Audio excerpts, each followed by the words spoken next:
Hello everyone.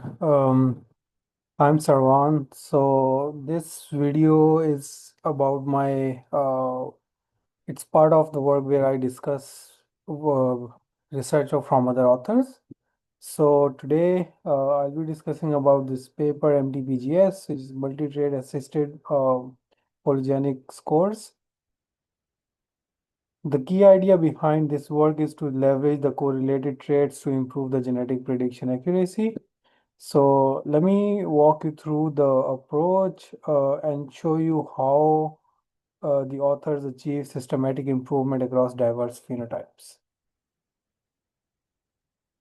So here's what I'll cover today in this work. Again, this is part of my lecture where I discuss work from other authors.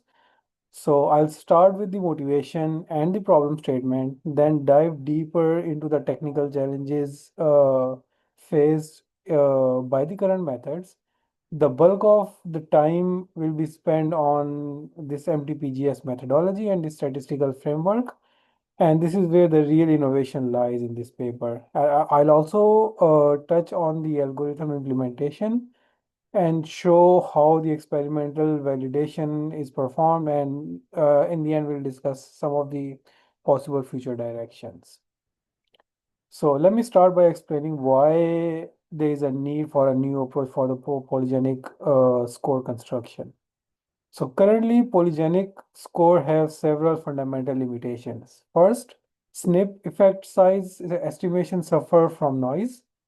So in this paper basically try to estimate so in general we are trying to estimate millions of parameters from limited sample size. Second, univariate methods completely ignore trait correlations, which is problematic because we know many traits share genetic architectures. Now, existing multivariate methods do exist, but they have significant limitations.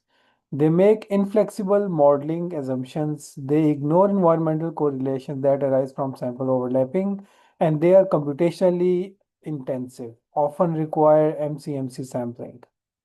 Now, here's a key insight. Genetic correlations among traits contain valuable information that we can leverage. But we also need to account for environmental correlations that arise when the same individuals are measured for multiple traits. What we need is a flexible, scalable framework that can handle both type of correlations. The standard PGS formula you see here in this slide um, is just a weighted sum of genotype and the effect size. So the question is, how do we get better estimates of those beta coefficients? These ones. Okay. So let me show you how let me show you exactly what's wrong with the existing approaches. So I have summarized the key methods here. So most of this stuff is already discussed in the paper. So this this SB loop uses a simple it uses a simple covariance structure that's too restrictive. So this M tag creates linear combinations but ignore the environmental correlation entirely. So the method like BVR and this MTG blob require individual level data but limit their applicability. But here are the fundamental issues that really matters. First, the inflexible effect size distribution. So most methods assume a single multivariate normal distribution for SNP effect. But we know genetic architecture is more complex. Some SNPs have larger effects on both traits. Some affect only one trait. Some have small effects. So a single normal distribution cannot capture this heterogeneity. Second, the environment correlation is ignored. So when we have a sample overlap, the same people measured for multiple traits, you create dependencies that existing method don't model. So this lead to bias estimates. Third, the computational scalability. This MCMC methods simply don't scale to biobank data with over 500,000 individuals. And finally, the over shrinkage problem. So many methods inappropriately shrink large effects towards zero, losing important signals. Okay. So now let me show you the solution that is proposed in the paper. So this is the heart of the technical contribution. So we set up a regression model to explicitly handle both overlapping and non-overlapping individuals. For overlapping individuals, so there are these standard regression models for the target trade, trade Y0 star and relevant trade YM star. For overlapping individuals, so they model them jointly in this equation 3, which is for the is mentioned is for the overlapping. But here's the key innovation. So the flexible snip effect prior, instead of a single bivariate normal, so this paper used a mixture of 4 bivariate normal distributions. So let me explain these 4 components. So the first one is this large effect on both trades, which represents SNPs with larger effect on both trades as mentioned here. The second one represents the SNP with the large effect on the trade or the target trade, but small effect on the relevant trade. The third one represents the opposite, small on target, large on relevant. And the last one represents SNPs with small effects on both trades. So this mixture structure is much more flexible than existing approaches. It can capture the full spectrum of genetic architecture we see in real data. The covariance structure shows how the covariance structure as mentioned here, it shows how we model the genetic correlation row between the traits. The subscripts I and S indicates large and small effect components respectively. This allows us to have different correlation structures for different effect size categories. Now let's talk about the environmental correlations. So this is something most methods ignore, but it's crucial. For non-overlapping individuals, we have independent normal errors. But for overlapping individual, the same people measure for both traits, we model the error jointly using a bivariate normal distribution. So whenever I say we, it means the authors. So I'm just following the regular idea for the presentation here. The environmental correlation matrix sub E explicitly model the correlation row between the environmental effect in the overlapping region. So this diagram basically here shows this concept. So you have your target rate, your relevant rate, and in the overlapping region. So there is and in the overlapping region there is this environmental correlation that needs to be accounted for. So this is not just a technical detail. Ignoring this correlation lead to biased effect size estimates and suboptimal prediction accuracy. So here's where the authors solve the computational scalability problem. So the key innovation is replacing this 4 to the p dimensional MCMC search, which would be computationally intractable with a deterministic approach. So think about it. With a million SNPs, we would need a sample from a 4 million dimensional space. This is simply not feasible, right? So instead, the authors use what we call it as a gecko parameter estimation. So they estimate the heritability using the method of movement estimator.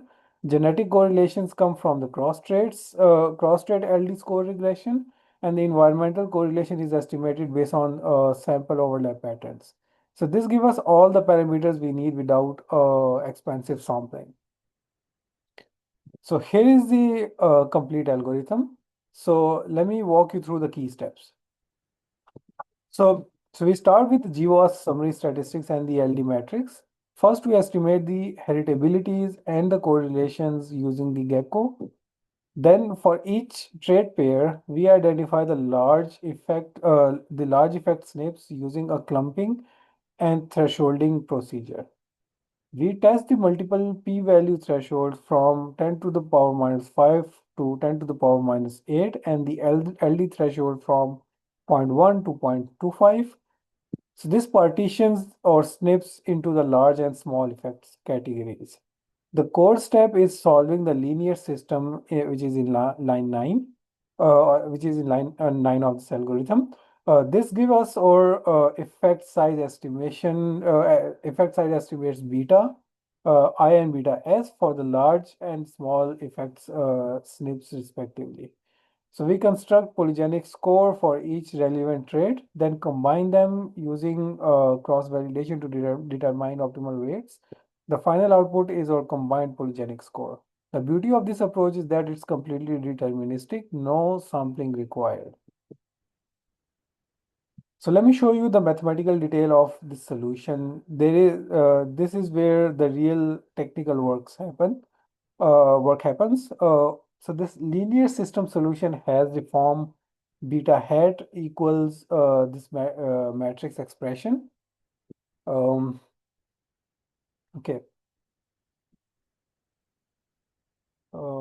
So the key component here is the sigma, the phenotypic covariant matrix, and D, the which is this prior precision matrix that depends on our mixture component.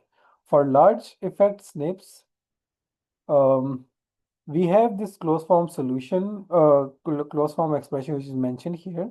Notice how this include the environment covariance matrix, this VE, which is also mentioned here.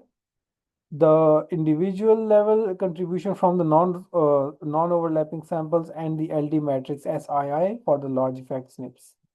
For small effect SNPs, the expression is more complex because we include the genetic covariance prior.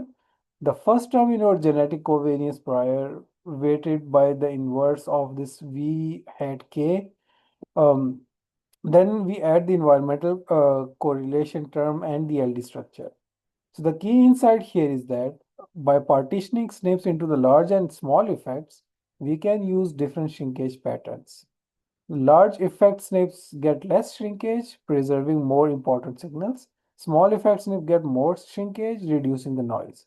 So we had K and we had E matrices explicitly capture genetic and environmental covariances respectively. This is what allows us to leverage information from correlated traits while properly accounting for sample overlaps. So now let me explain how the authors achieve the linear scalability. This is crucial for biobank scale application. So the first optimization is the block diagonal LD approximation. Instead of working with a full P by P LD matrix, the paper approximate it as block diagonal following the LD block structure from this work from Berisa et al. Um, so this reduces the computational complexity from O to the row 3 to the sum of O to the B3 operations across blocks. More importantly, it enables parallel computation across blocks. So the second optimization uses the Woodbury matrix identity. This mathematical trick transforms the large matrix inverse, reducing complexity from O to the n cube to O to the p cube, where p is the much smaller than n. In genomics, we typically have more individuals than SNPs in each block. So in this, this is a significant saving.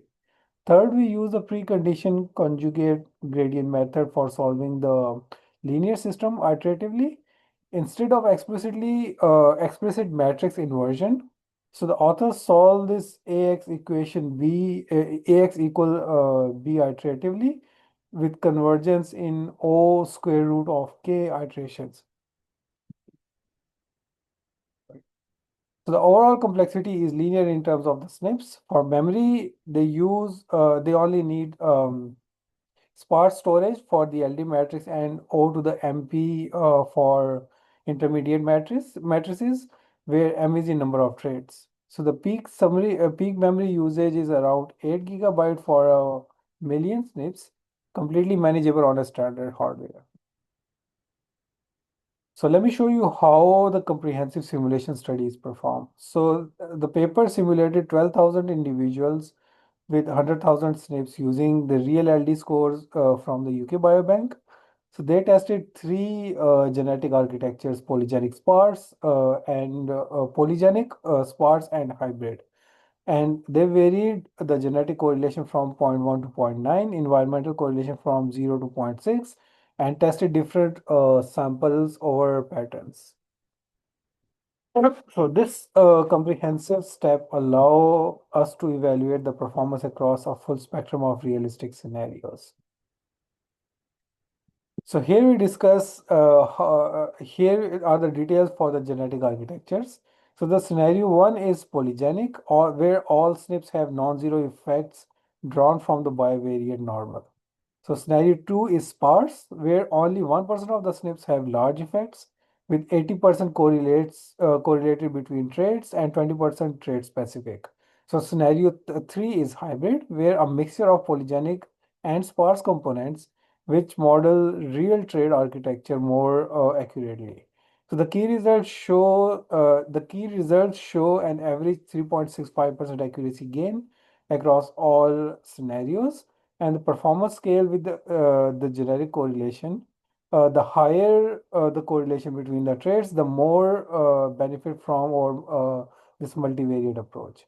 And importantly, so they are robust across. So these results are robust across all genetic architectures, and benefits increase with the sample overlap. Okay, so now let's look into the results on the real data. So they evaluated 25 traits from UK Biobank, 15 quantitative and 10 binary traits. So for quantitative traits, look at these results. So the height shows a 2.9% improvement over the PRS-CS.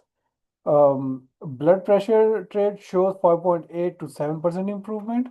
But look at this HDL cholesterol, a 53.4% improvement over this DBS-LMM. This is because HDL is highly correlated with the other lipid traits, and this method the method mtPGS leverages those correlations effectively. For the binary traits, so we see consistent but more modest improvement. So this CAD shows 3.2% improvement, type 2 diabetes shows 2.5% improvement, depression shows 4.8. So the binary traits are generally harder to predict, but we still see systematic gain. So let me summarize the overall performance pattern. For quantitative traits, 13 out of 15 shows best performance with an average 2.25% accuracy gain. The maximum improvement is 52.9 for the HDL. For binary traits, 7 out of 10 shows best performance with an average 0.89% gain. Importantly, performance correlates strongly with the trait heritability. So the correlation coefficients from 0.87 to 0.98. It also depends on the number of relevant correlated traits, the strength of genetic correlations, and the sample overlapping patterns. The key finding is that performance gains are systematic and predictable based on the trait characteristics.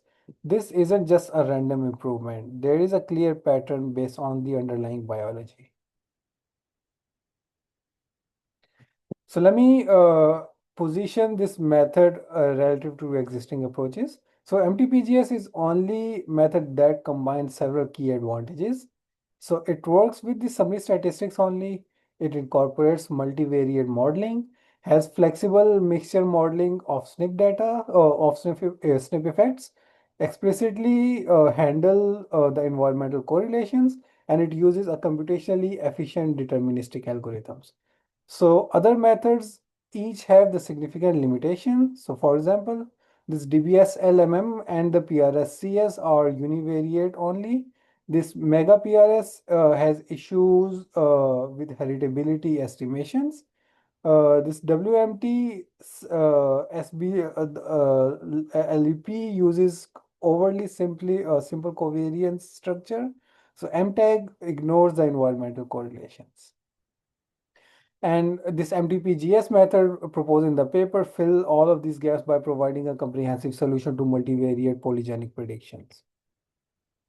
So let me emphasize the scalability again. So the linear scaling is crucial for biobank applications with hundreds of thousands of individuals.